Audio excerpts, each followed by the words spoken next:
Okey, insyaAllah Maklim rasa kita boleh mula dah kelas. Kita mulakan dengan umul kitab Al-Fatihah dan doa.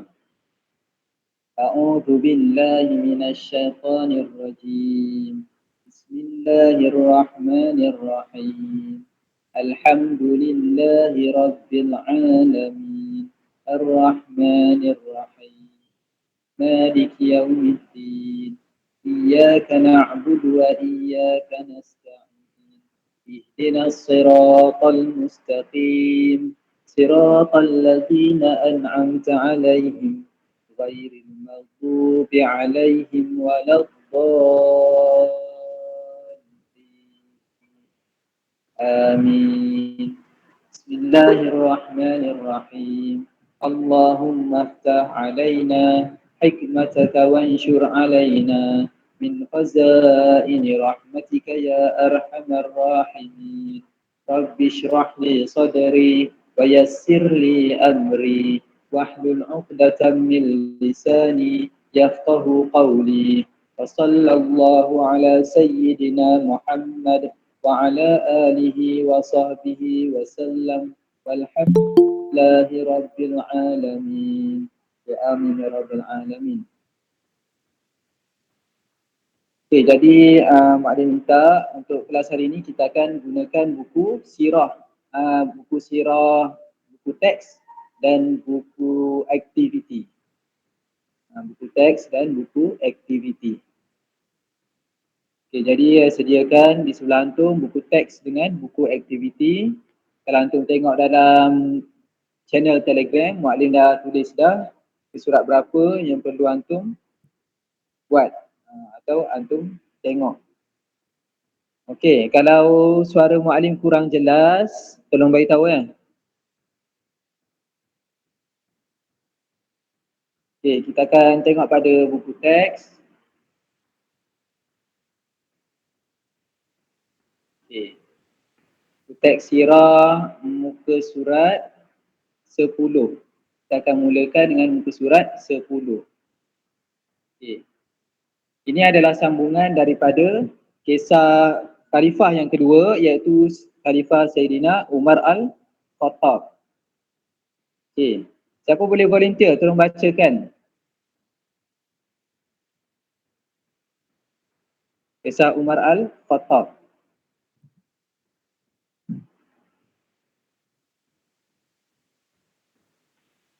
Siapa boleh tolong bacakan?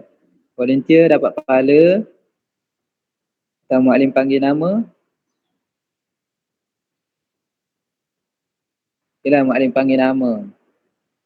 Maklim nak minta Iskandar Zulkarnain. Iskandar Zulkarnain tolong bacakan. Ini yang tulis nak baca ni siapa ni? Muhammad Khairil Bashar. Khairil Bashar nak baca? Maklim. Okey, boleh. Khairil Bashar tolong baca. Peranan jasa ni ke Maklim? Ya, peranan, jasa dan pengorbanan. Peranan, jasa dan pengorbanan Saidina Umar Al-Khattab sebagai daripada peranan sebahagian daripada peranan jasa dan pengorbanan Saidina Umar Al-Khattab adalah seperti yang berikut. Okey, nombor 1. Saidina Umar seorang pahlawan yang gagah dan berani. Keberanian beliau dapat dilihat ketika beliau mula memeluk Islam. Beliau telah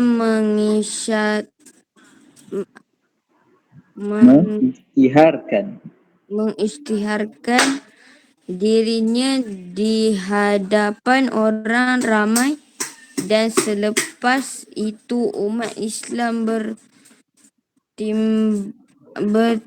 bertambah ramai serta melakukan ibadah secara terbuka. Okey, kita tengok. Okey, apakah Okey, pengorbanan ataupun jasa yang pertama Saidina Umar Al-Khattab. Okey, kita semua tahu kalau macam dalam minggu lepas kita dah belajar. Okey, kita tengok profil peribadi Saidina Umar Al-Khattab. Okey, jadi karakter Saidina Umar Al-Khattab ni kalau antum tengok dalam video tu adalah seorang yang sangat tegas. Seorang yang sangat tegas, yang sangat berani. Saidina Umar ni seorang yang sangat berani. Kemudian Saidina Umar ni sebelum memeluk Islam adalah dalam kalangan orang yang sangat ditakuti. Ditakuti sebab apa? Kegagahan dia.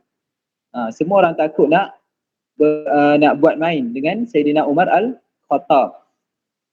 Okay, tapi kemudiannya Saidina Umar Al-Khattab ni memeluk Islam sebab Saidina Umar mendengar adiknya membaca surah apa? Siapa ingat? Membaca surah apa yang melembutkan hati Saidina Umar Al-Khattab? Ingat tak surah apa? Betul, surah Taha. Sebab itu surah Taha ni orang akan menjadikan penawar untuk melembutkan hati anak. Ada anak-anak yang kurang mendengar kata ataupun dia susah untuk dididik, antara dia punya tipsnya ialah untuk membacakan surah Taha. InsyaAllah ikhtiar dia baca surah Taha kepada anak tu. Okey.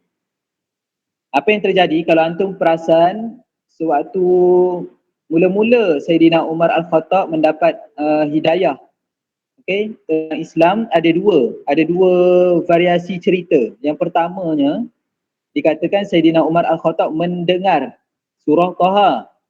Lagi satu variasi adalah apabila Saidina Umar membaca surah Taha. Yang kata mendengar surah Taha ni dikatakan Saidina Umar Al-Khattab pergi ke rumah adiknya. Siapa adiknya tu? Siapa ingat siapa adik Saidina Umar Al-Khattab?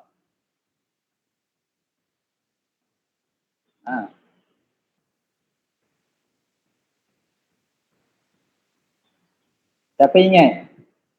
Siapa adik Saidina Umar Al-Khattab?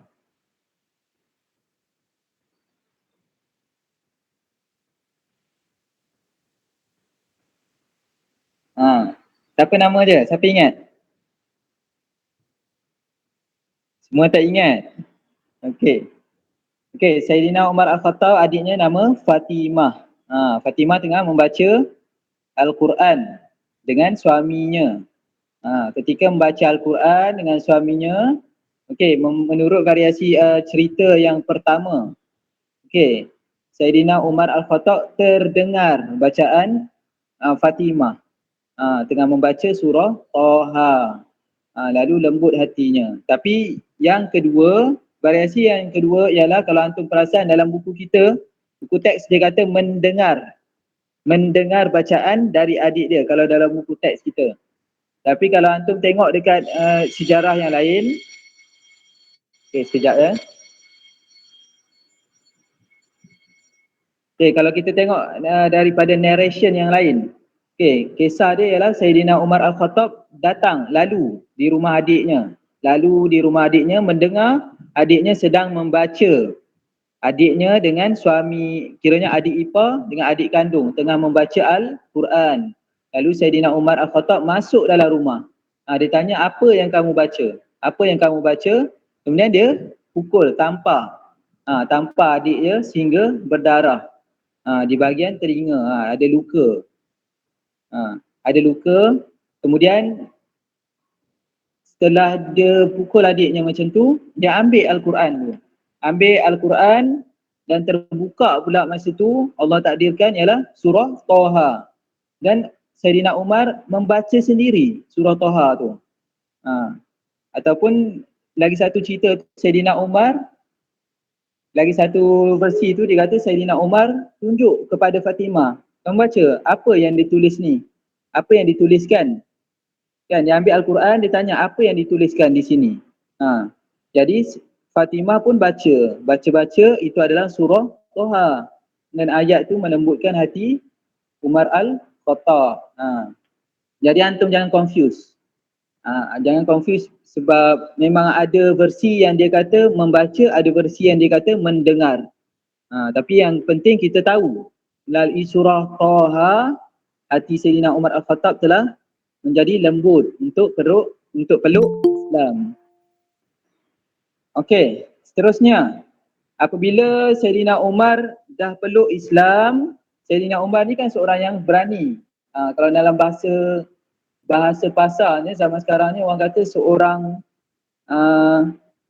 seorang apa macam ketua gangster ataupun mafia yang orang semua takut, pahlawan yang orang takut. Jadi bila dah peluk Islam, Sayyidina Umar ni berani.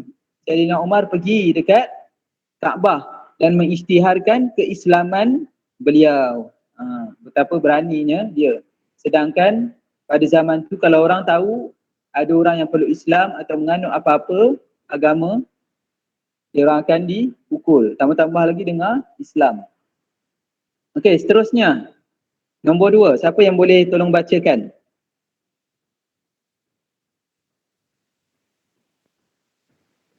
Okeylah, Maklim panggil nama. Okey, tadi Iskandar Zulkarnain. Dia orang pertama yang masuk dalam Google Meet ni tadi. Iskandar Zulkarnain. Tolong bacakan poin yang kedua, apakah sumbangan, peranan dan jasa Sayyidina Umar Al-Khattab? Beliau juga pernah memberi amaran dan mencabar sesiapa yang berani menghalang penghijrahan umat Islam ke Madinah, seperti katanya, aku mahu ke Yasrib jika kamu mahu isteri-isteri yang dicintai, kehilangan suami, anak-anak kehilangan ayah, dan ibu bapa kehilangan anak, hilanglah perjalananku. Nampak? Waktu nak ke Yasrib. Waktu ingin ke Yasrib. Yasrib ni apa? Siapa tahu nama sekarang Yasrib ni? Siapa tahu nama sekarang Yasrib? Madinah. Bagus. Siapa yang jawab tu? Bagus, betul.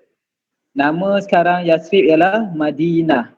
Jadi sebelum berhijrah ke Madinah, sempat lagi. Orang lain kalau boleh nak hijrah senyap-senyap, kan?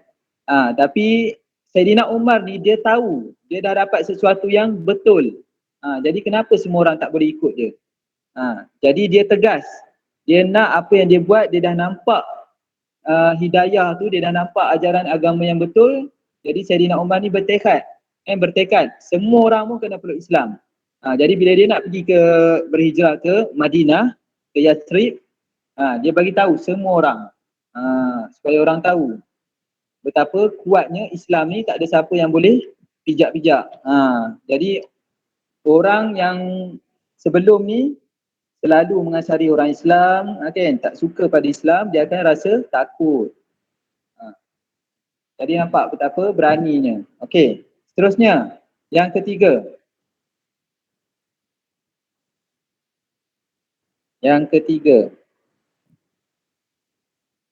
Okey, cuba Fahim Aris. Poin yang ketiga untuk peranan, jasa dan sumbangan Sayyidina Umar Al-Khattab.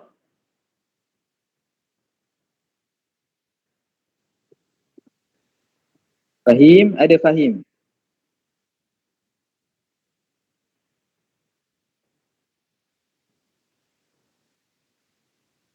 Mana Fahim pergi?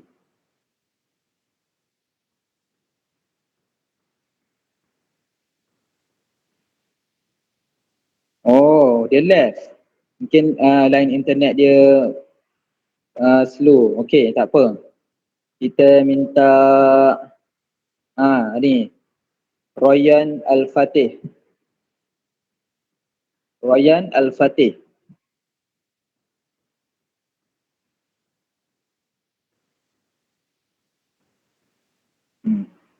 Tengok mana Royan.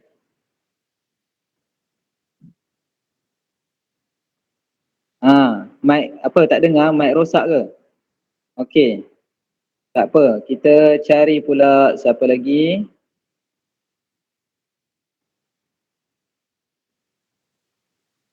Ana. Ya? Ana Maklim. Okey. Siapa yang bercakap tu? Mak tak nampak muka dia. Bashar Maklim. Bashar. Okey, alhamdulillah. Okey, bagus. Bashar, tolong bacakan nombor 3.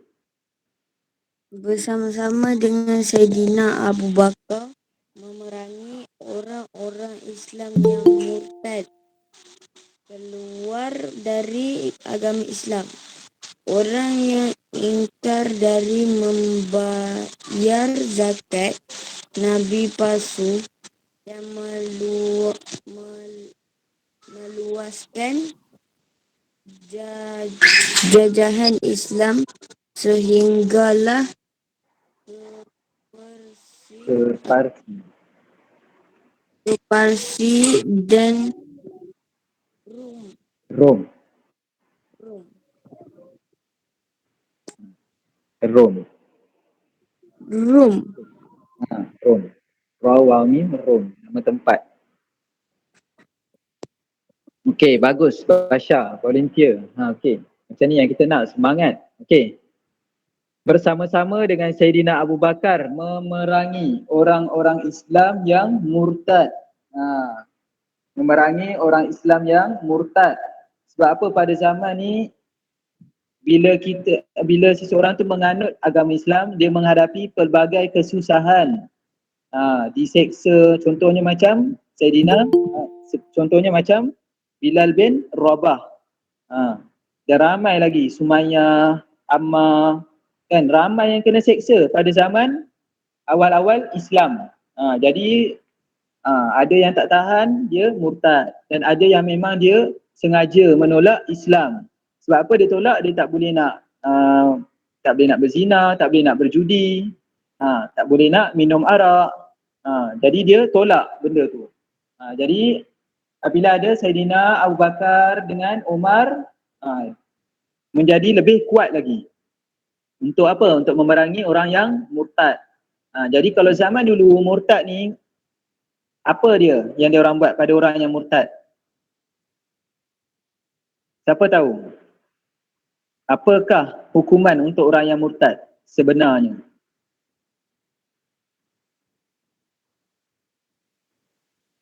Kalau ikutkan hukuman yang sama juga pada zaman sekarang, tapi zaman sekarang kita ni di Malaysia, kita tak ikut undang-undang syariah. Kita tak ikut undang-undang syariah yang betul. Kita ikut undang-undang sivil. Jadi siapa tahu apakah sebenarnya hukuman untuk orang yang murtad? Bagus, betul.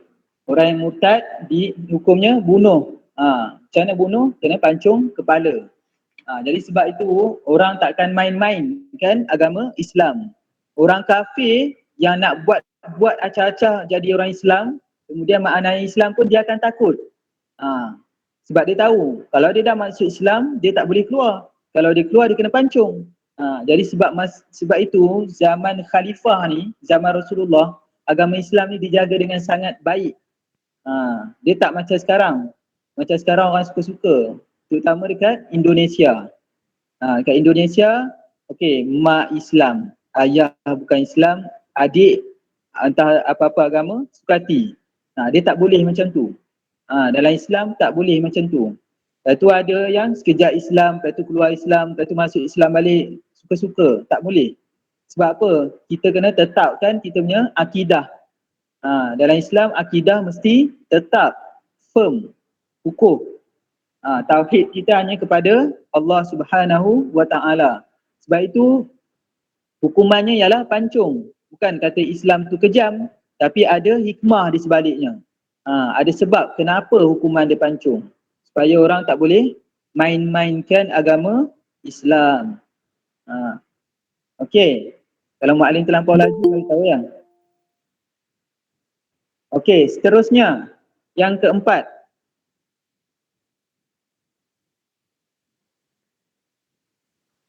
Yang volunteer dapat pahala. Tambah-tambah hari Jumaat ni kan.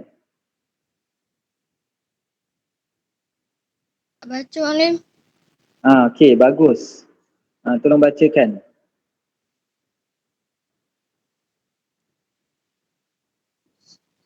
Sanggup me-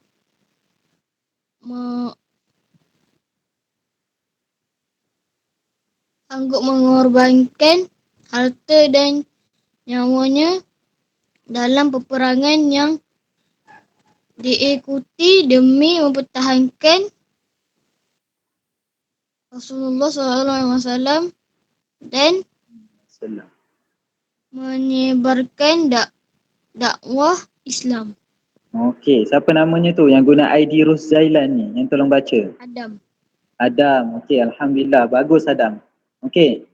Peranan dan jasa Saidina Umar yang keempat ialah sanggup mengorbankan harta dan nyawa dalam peperangan yang diikuti demi mempertahankan Rasulullah sallallahu alaihi wasallam dan menyebarkan dakwah Islam. Kita tahu Imam Saidina Umar, siapa yang berani usik Rasulullah, kena hadap dengan Saidina Umar dulu. Jadi Saidina Umar ni memanglah akan pertaruhkan nyawa sama dengan sahabat-sahabat yang lain. Okey, seterusnya yang kelima.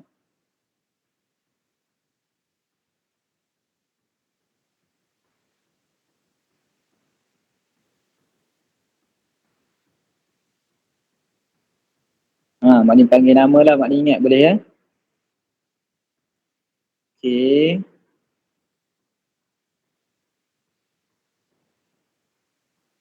Okey, Fatina. Fatina. Boleh tolong baca?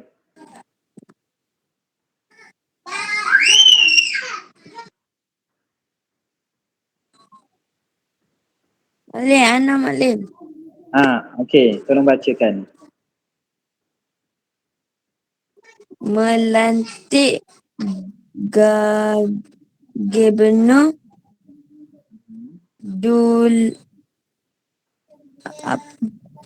Di wilayah di wilayah baru untuk melicinkan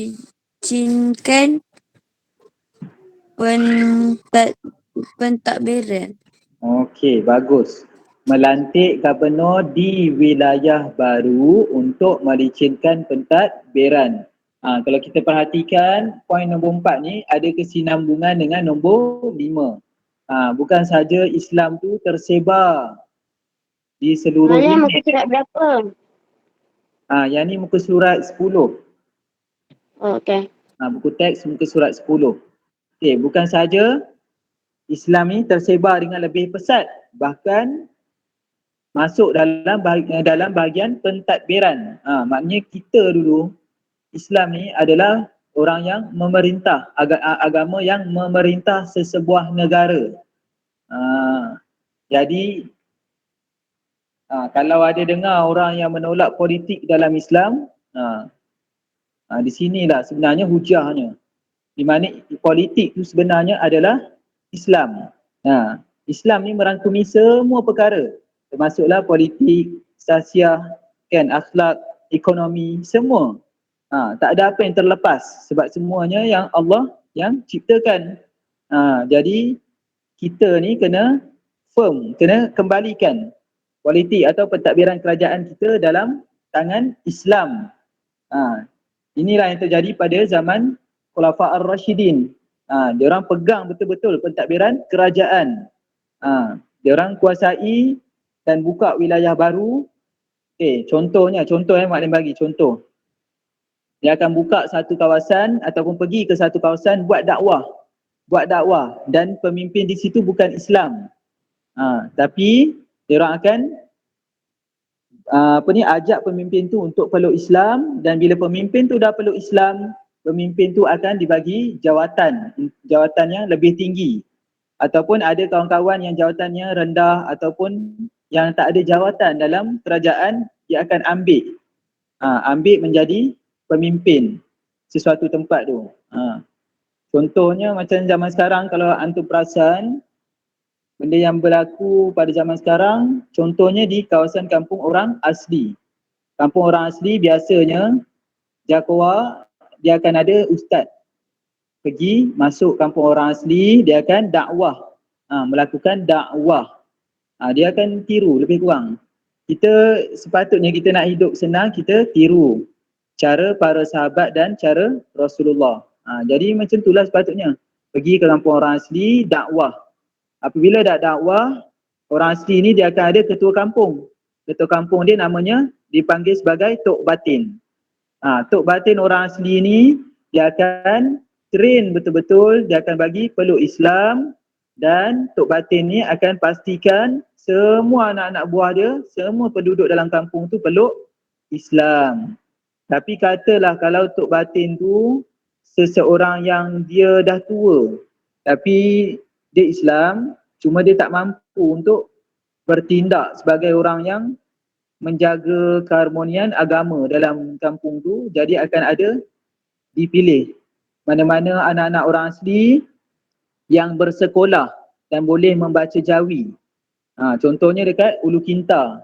Dekat Ulu Kinta situ anak-anak orang asli akan belajar jawi, belajar agama.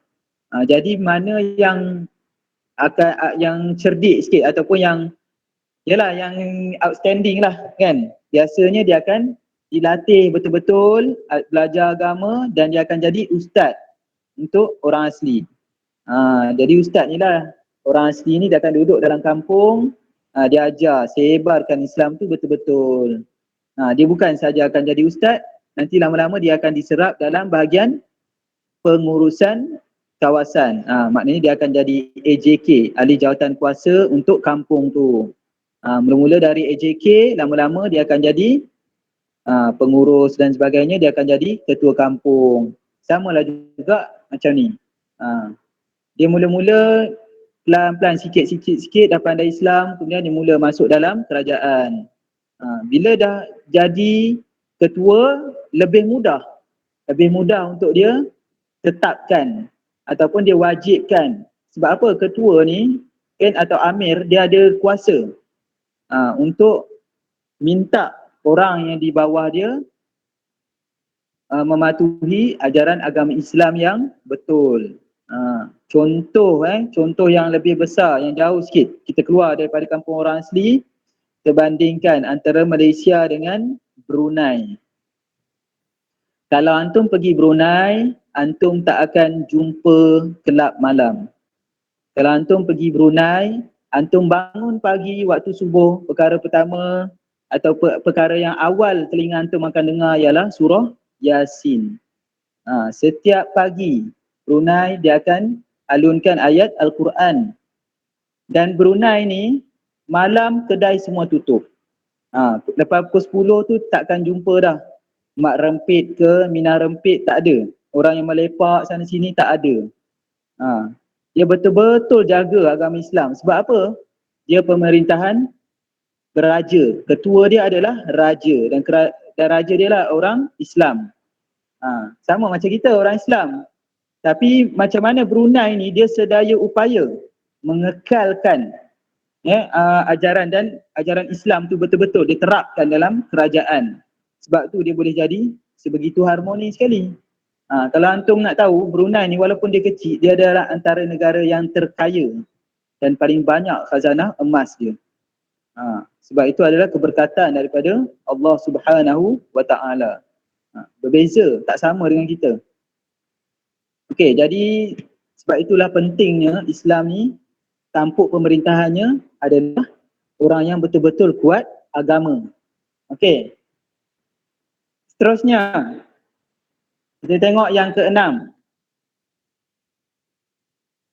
Tolong volunteer baca seorang.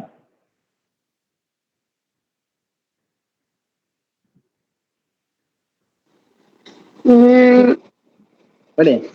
Baca nombor 6. Boleh? Okey, bagus. Saidina Umar orang yang pertama menubuhkan Baitul Mal. Betul.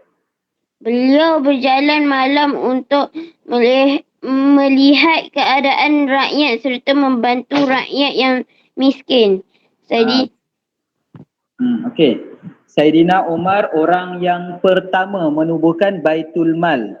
Baitul Mal ni ialah orang kata kebajikan masyarakat lah.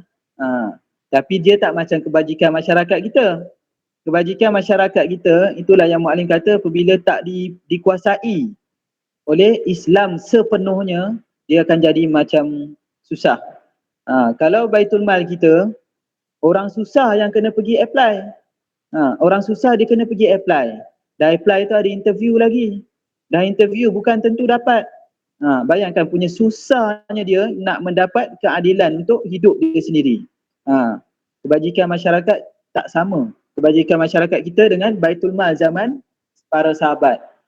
Para sahabat dulu, Saidina Umar ni seolah kita kata macam raja. Ataupun nak senang kita kata dia macam Perdana Menteri. Bayangkan Perdana Menteri dia akan berjalan malam. Waktu malam rakyat tidur, dia jalan sorang-sorang malam-malam, dia tengok keadaan rakyat. Dia pergi kawasan orang susah. Kalau zaman sekarang kita kata pergi kawasan orang yang duduk dekat rumah setinggan, pergi kawasan kampung, orang yang atap bocor, rumah pecah, apa semua, pergi jalan malam-malam dia cari siapa orang miskin yang belum makan, siapa orang miskin yang ada kesusahan, siapa orang miskin yang anak dia lapar, dia cari. Bayangkan dia ketua, pemimpin, dia pergi cari. Bayangkan, kita bayangkan kalau kita punya Perdana Menteri ataupun raja kita, kan, dia datang kampung, dia pergi satu rumah ke satu rumah tengok apa jadi. Ataupun menteri negeri kita, Menteri Perak datang malam-malam cek semua orang cukup makan ke, rumah elok ke, ada ke orang yang duduk bawah jambatan. Bayang para sahabat tahap dia sampai macam tu sekali. Dia cari orang yang susah. Baitul Mal ni dia yang mencari. Baitul Mal zaman Khalifah dan dalam Islam yang sebenar sepatutnya memang macam tu. Dalam Islam yang sebenar, Baitul Mal mencari orang yang susah, bukan orang susah yang mencari Baitul Mal. Jadi kalau kita ada peluang, kan, antum dah besar esok, antum duduk dalam institusi kerajaan ke, kan, ada peluang perbaiki balik. Supaya kita boleh ikut cara Islam yang sebenar. Okey, seterusnya nombor 7.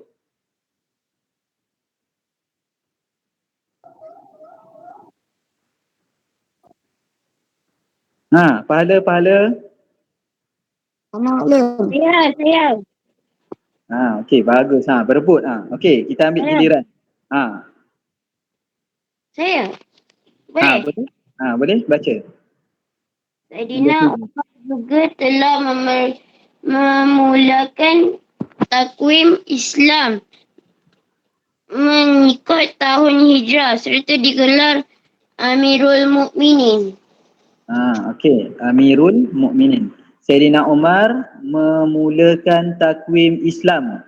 Kalau antum tengok, kan, kita ada dua, satu Masihi, satu Hijrah. Jadi yang takwim Hijrah ni dimulai ataupun dia punya founder ialah Saidina Umar Al-Khattab. Dan Saidina Umar ini digelar sebagai Amirul Mukminin. Kenapa digelar sebagai Amirul Mukminin? Siapa tahu?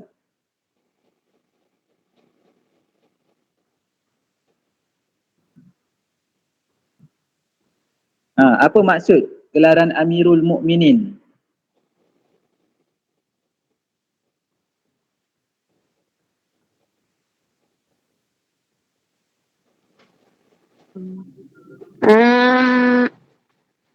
Orang mukmin.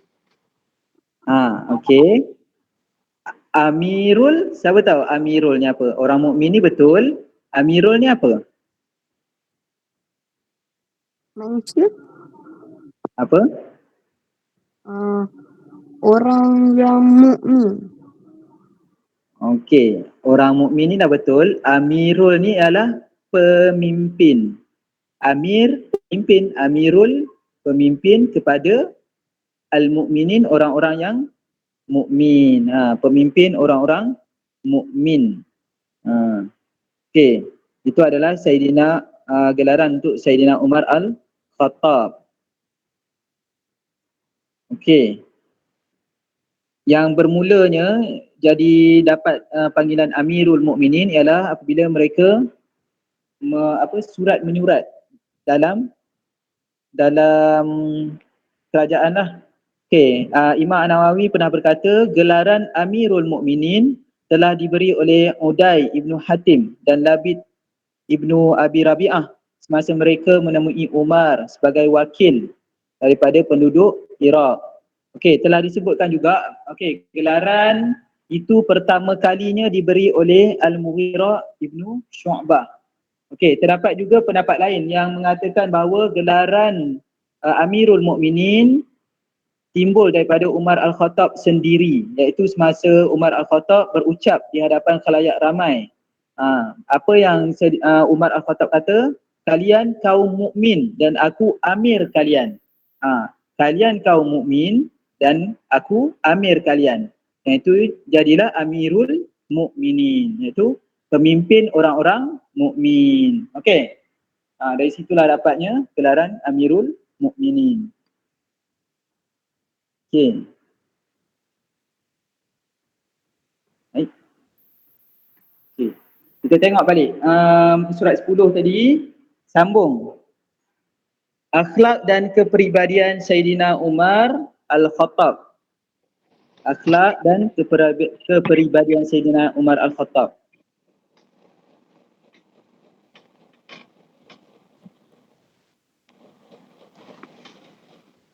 Siapa-siapa boleh baca?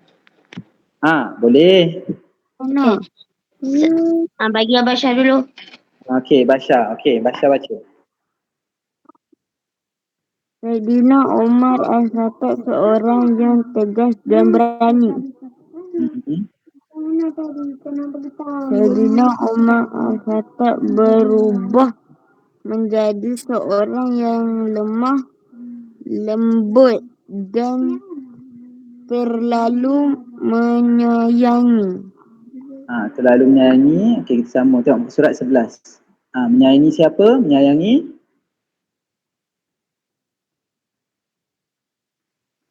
sambung sini. Maklum. Basha, kamu baca tadi. Menjadi seorang yang lemah lembut dan terlalu menyayangi Rasulullah sallallahu alaihi wasallam. Daripada seorang yang sangat garang berubah menjadi seorang yang sangat sayang kepada Rasulullah sallallahu alaihi wasallam. Di mana sebenarnya kalau antum tahu di awal-awal sebelum berjumpa dengan Fatimah, apa dia target Saidina Umar sebenarnya? Apa dia target Saidina Umar ni sebelum mendengar surah Taha tu? Kalau ingat, sebelum pergi jumpa Fatimah, sebelum dengar surah Taha, sebenarnya apa target Saidina Umar?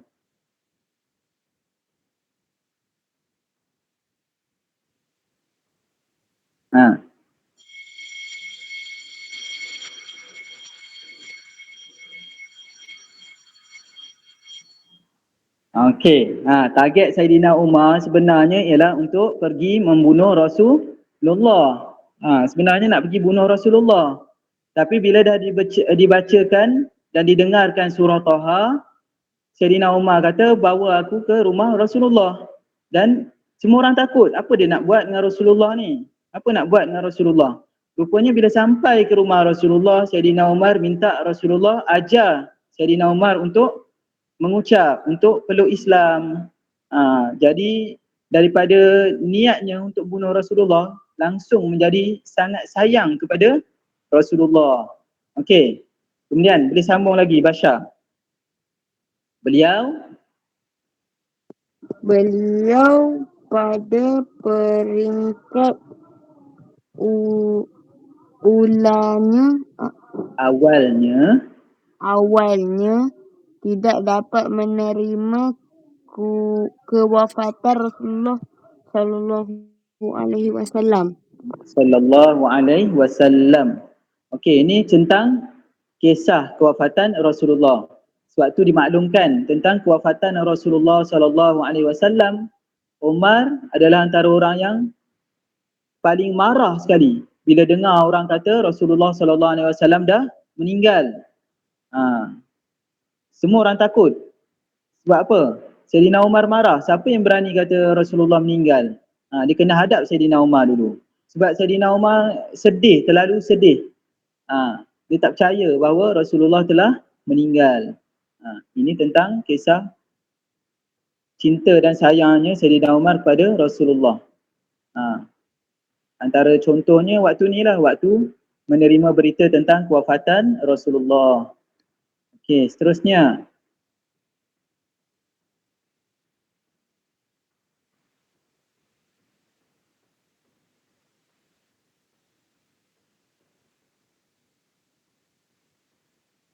Tadi yang nak baca tadi, siapa tadi? ID Nurul? Adil. Siapa? Adin. Adin. Okey, Adin, tolong bacakan. Sayyidina Umar Al-Khattab digelar Al-Faruq kerana beliau tahu membezakan antara perkara yang hak dan batal. Batil. Sayyidina Umar Al-Khattab digelar Al-Faruq kerana tahu membezakan antara perkara yang hak dan batil. Tahu membezakan yang salah dengan yang betul. Mendapat gelaran Al-Faruq. Okey, tadi kita dah tahu gelaran Amirul Mukminin juga adalah gelaran Sayyidina Umar. Gelaran yang kedua ialah gelaran Al-Faruq, iaitu pembeza antara hak dengan batil. Okey, seterusnya. Nak baca. Boleh? Seorang yang adil dalam pentadbiran dan tindakan. Seorang yang adil dalam pentadbiran dan tindakan. Kita tahu kan, masa kisah Sayyidina Umar berjalan di kawasan satu rumah dan terdengar bunyi seorang anak tengah menangis. Dia dengar seorang anak tengah menangis. Kenapa anak tu menangis? Sebab terlalu lapar. Dan mak dia pula, apa mak dia buat masa tu? Mak dia tengah menjerang atau merebus batu. Mak dia rebus batu sebab langsung tak ada makanan. Jadi mak dia kata tunggu mak masak. Okey. Jadi anak tu pun tunggu. Tapi lapar, lama tunggu. Kenapa mak ni tak masak, tak siap-siap lagi masaknya? Rupanya mak dia sebenarnya masak batu. Dia cuma nak bagi anak dia tunggu budak. Bila dia tunggu-tunggu, lama-lama dia boring, dia tidur. Tapi budak ni dia tak boleh tidur sebab perut dia terlampau lapar. Jadi Sayyidina Umar terdengar mak dia cakap, melampau lah kan pemimpin. Mereka bersenang-senang di atas dan kami rakyat susah di sini. Kemudian terdengar oleh Sayyidina Umar. Sayyidina Umar sendiri dengar. Jadi Sayyidina Umar rasa sangat-sangat bersalah. Sebab apa? Bayang kawasan besar, bukannya kawasan kecil. Jadi Sayyidina Umar mestilah belum pernah jumpa dia orang ni. Jadi bila Sayyidina Umar dengar macam tu, Sayyidina Umar terus balik dan pikul sendiri satu guni gandum. Dia pikul sendiri. Dia tak suruh orang. Dia tak ada pula balik ni Syekh tolong angkat jap gandum hantar kat rumah sekian-sekian. Tak ada. Sayyidina Umar sendiri angkat dan pikul. Pikul gandum tu hantar ke rumah orang yang baby yang menangis tadi, budak yang menangis tadi. Nampak tak? Itulah tunjuknya adilnya dalam pentadbiran dan tindakan. Adilnya seorang pemimpin. Okey, seterusnya. Yang bawah.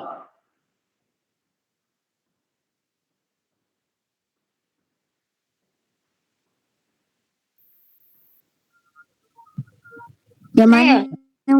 Okey, bagus. Seorang yang adil dalam pentadbiran dan tindakan. Okey, kita dah baca tadi. Okey, kemudian yang bawah dia. Mempunyai pandangan yang jauh dan jitu. Okey, bagus. Mempunyai pandangan yang jauh dan jitu. Sebagai contoh, ada kisah suatu perang di mana orang-orang Bukan banduan. Apa ke nama dia? Okey, orang yang ditangkap dalam perang. Orang yang ditangkap di dalam perang. Okey, musuh yang ditangkap di dalam perang dan dipenjarakan. Jadi Rasulullah dengan Sayyidina Abu Bakar dengan Sayyidina Umar. Apa yang perlu kita buat dengan orang yang kita tangkap ni? Dengan musuh yang kita dah tangkap ni. Sayyidina Abu Bakar kata kita penjarakan. Tapi Sayyidina Umar kata apa? Kita bunuh.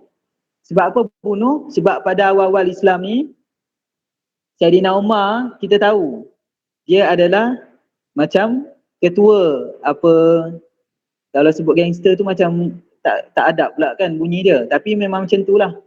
Jadi Sayyidina Umar ni dia kenal orang yang ditangkap ni, dia kenal, dia tahu siapa orang yang keras hati dan siapa yang orang ni bila dia dipenjarakan dan satu hari bila dia lepas dia akan aniaya balik Islam, dia akan balas dendam. Jadi Sayyidina Umar ni dia tahu orang ni kalau keluar dari penjara, dah lepas dari penjara nanti dia akan balas dendam. Jadi Sayyidina Umar kata apa? Bunuh. Sebab tu kalau antum tengok Sayyidina Abu Bakar ni seorang yang lebih lemah lembut. Dia takkan bunuh orang yang ditangkap. Tawanan, astagfirullah, alhamdulillah. Dapat pun perkataan tu, tawanan perang. Tawanan perang ni kalau style Sayyidina Abu Bakar takkan bunuh. Style Rasulullah takkan bunuh. Bahkan tawanan perang ni dia akan jadikan cikgu. Dia akan dakwah kepada tawanan perang, dan tawanan perang yang baik dia akan jadi guru. Guru apa? Guru untuk mengajar bahasa dan menulis. Mengajar anak-anak orang Islam menulis dan membaca. Tapi style Saidina Umar pula, tawanan perang ni daripada kita berlembut dengan dia, kita bunuh je. Sebab apa? Dia kenal geng-geng yang memang keras kepala, orang kata. Maknanya kalau dia lepas dari penjara, siap. Dia bantai balik Islam. Dia buat balik benda yang tak baik pada Islam. Di situlah yang kita tengok sini, seorang yang berpandangan yang jauh. Pandangan yang jauh, dia fikir apa akan jadi kalau orang ni dilepaskan. Itu antara contoh lah, salah satu contoh yang kita boleh tengok. Okey, seterusnya. Nak baca. Okey, boleh. Sentiasa Sentiasa berhati-hati dalam menguruskan dan menjaga dirinya supaya menjadi contoh dan tauladan kepada umat Islam yang lain untuk diikuti. Sentiasa berhati-hati dalam mengurus dan menjaga diri. Sebab apa? Sebaik-baik pengajaran dan sebaik-baik nasihat adalah bil akhlaqul karimah, dengan akhlak yang mulia. Sebaik-baik contoh dan sebaik-baik nasihat adalah akhlak yang mulia. Sebab itu kalau antum perasan, sunnah Rasulullah banyaknya bukannya daripada percakapan, tapi daripada penampilan dan akhlak Rasulullah SAW. Maka para sahabat ni kita tahu, para sahabat dia akan cuba sedaya upaya untuk mirip akhlak Rasulullah. Jadi dia cuba jaga diri dia supaya menjadi contoh pada orang lain. Okey. Seterusnya, tentang kewafatan Sayyidina Umar Al-Khattab. Kalau Sayyidina Abu Bakar sebelum ni kita tahu meninggal sebab cuaca yang terlampau sejuk. Okey, jadi sekarang ni kita nak tengok pula tentang kewafatan Sayyidina Umar Al-Khattab. Okey, tolong bacakan seorang.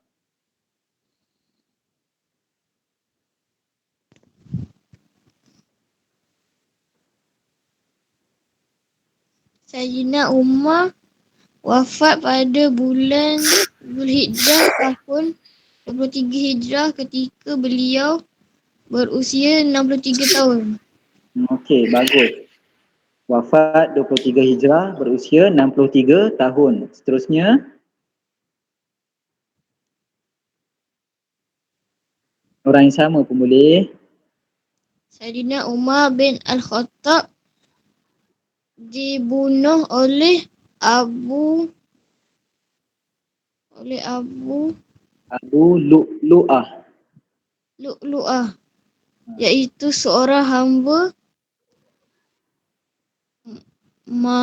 Majusi berbangsa Parsi ketika menunaikan solat subuh.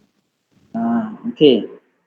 Saidina Umar Al-Khattab, walaupun kita tahu seorang pemimpin yang sangat adil dan baik, tapi biasalah, memang macam tu fitrahnya.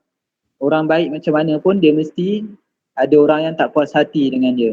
Jadi Saidina Umar Al-Khattab dibunuh oleh Abu Lu'lu'ah ketika menunaikan solat subuh. Jadi jangan letak nama anak Abu Lu'lu'ah. Abu Lu'lu'ah. Abu Lu'lu'ah ni adalah pembunuh. Orang yang membunuh Saidina Umar Al-Khattab. Okey, seterusnya.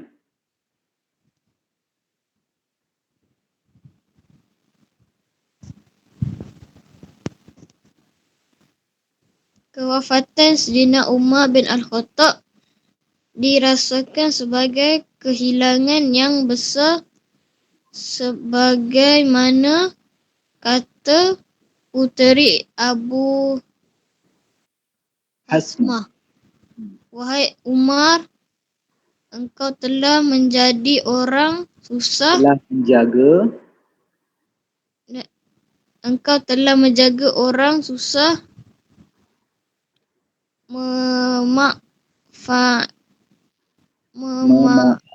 memaafkan orang yang terlanjur menimbus fitnah,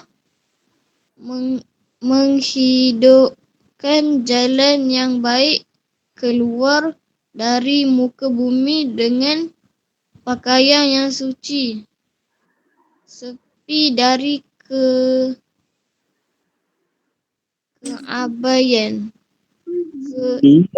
keaiban. Okey. Abu Hasmah kata apa? Puteri kepada Abu Hasmah. Dia kata, wahai Umar, engkau telah menjaga orang yang susah. Umar telah menjaga orang yang susah. Kita tahu tadi Umar antara sumbangannya ialah mewujudkan Baitul Mal. Kemudian memaafkan orang yang terlanjur. Saidina Umar kan berdakwah dengan penuh bersemangat. Saidina Umar berdakwah dengan sangat cepat. Itu je kerja setiap hari berdakwah. Orang tu samsing ke apa ke, tapi bila dia nak peluk Islam akan dilayan dengan baik. Memaafkan orang yang terlanjur, menimbus fitnah. Maknanya menimbus fitnah ni maknanya menutup pintu-pintu fitnah. Di mana tadi kita tengok Saidina Umar dengan Abu Bakar membanteras orang yang murtad. Dengan cara membanteras orang murtad ni adalah salah satu cara untuk menghilangkan fitnah terhadap Islam. Seterusnya menghidupkan jalan yang baik.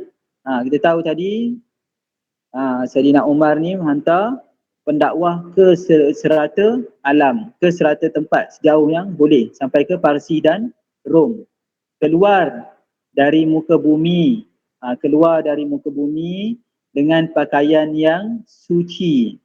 Maksudnya Saidina Umar memakai pakaian yang bersih. Okey, suatu kewafatan Dan memang sepanjang hayat pun memang Saidina Umar ni setelah peluk Islam memang pakaian yang bersih. Penampilan yang baik, kemas. Ada janggut-janggut yang dijaga rapi. Okey. Sepi dari keaiban. Maknanya sepi dari keaiban ni maksud di sini ialah tak ada cacat celanya. Saidina Umar. Walaupun kita tahu kisah di sebalik sebelum peluk Islam. Di situlah Allah nak kita ambil pengajaran bahawa seseorang ni macam mana dia punya kesalahan, dia boleh berubah. Allah bagi peluang untuk berubah. Kalau Allah pun bagi peluang untuk dia berubah, kenapa kita sebagai manusia kena pandang buruk, kena pandang serong? Jadi kalau Allah pun boleh memaafkan hamba-Nya, kenapa kita tak boleh maafkan orang yang buat salah dengan kita? Itu Allah nak bagi pengajaran. Daripada sirah ni pun kita banyak boleh ambil pengajaran. Dan tujuan utama sebenarnya kita belajar sirah ni memang untuk kita belajar. Belajar.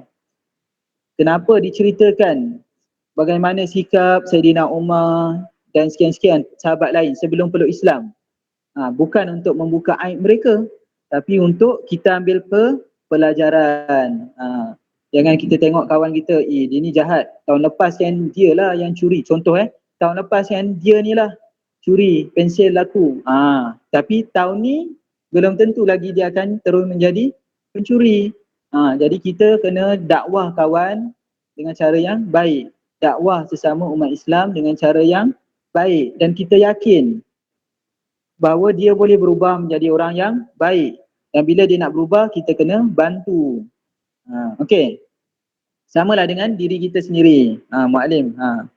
Mana-mana yang kita ada kekurangan, kelemahan, kita boleh perbaiki. Itulah pengajaran yang kita boleh ambil. Okey. Seterusnya, yang ni kita tengok, okey, pengajaran.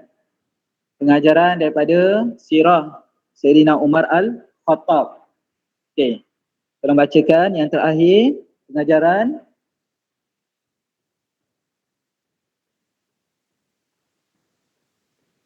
Saya nak baca.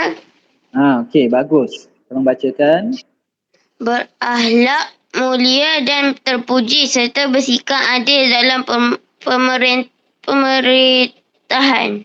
Okey, bagus. Pemerintahan. Dia ada salah eja sini. Sepatut ada nun. Raya nun. Okey. Seterusnya nombor 2. Sentiasa bersedia membantu orang yang memerlukan pertolongan dan dalam kesusahan. Okey, bagus. Bagus ya. Dua-dua nak baca. Okey, alhamdulillah. Jangan risau, dua-dua dapat pahala. Okay, seterusnya. Sanggup mengorbankan jiwa, tenaga dan hartanya untuk Rasulullah sallallahu alaihi wasallam dalam usaha mengembangkan Islam serta perlu ada perasaan bangga dengan agama Islam. Itu pengajaran yang kita boleh ambil. Antara pengajaran yang kita boleh ambil. Walaupun kita dah tahu ada banyak pengajaran lain yang kita dah sebut tadi. Jadi 3 ni antara pengajaran yang kita boleh ambil. Okey, setakat ni ada apa-apa soalan tak? Tentang Saidina Abu Bakar Al-Khattab. Saidina Umar Al-Khattab. Tak ada. Okey, semua okey.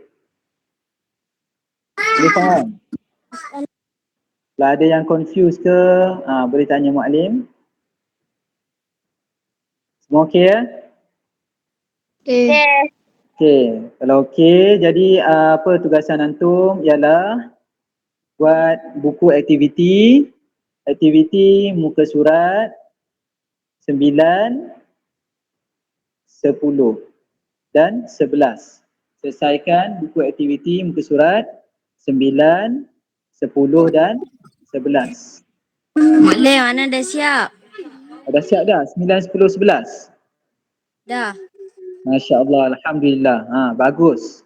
Okey, jadi orang lain yang belum siap, tolong siapkan. Nanti kita akan bincang dalam kelas minggu depan. 9, 10, 11. Okey.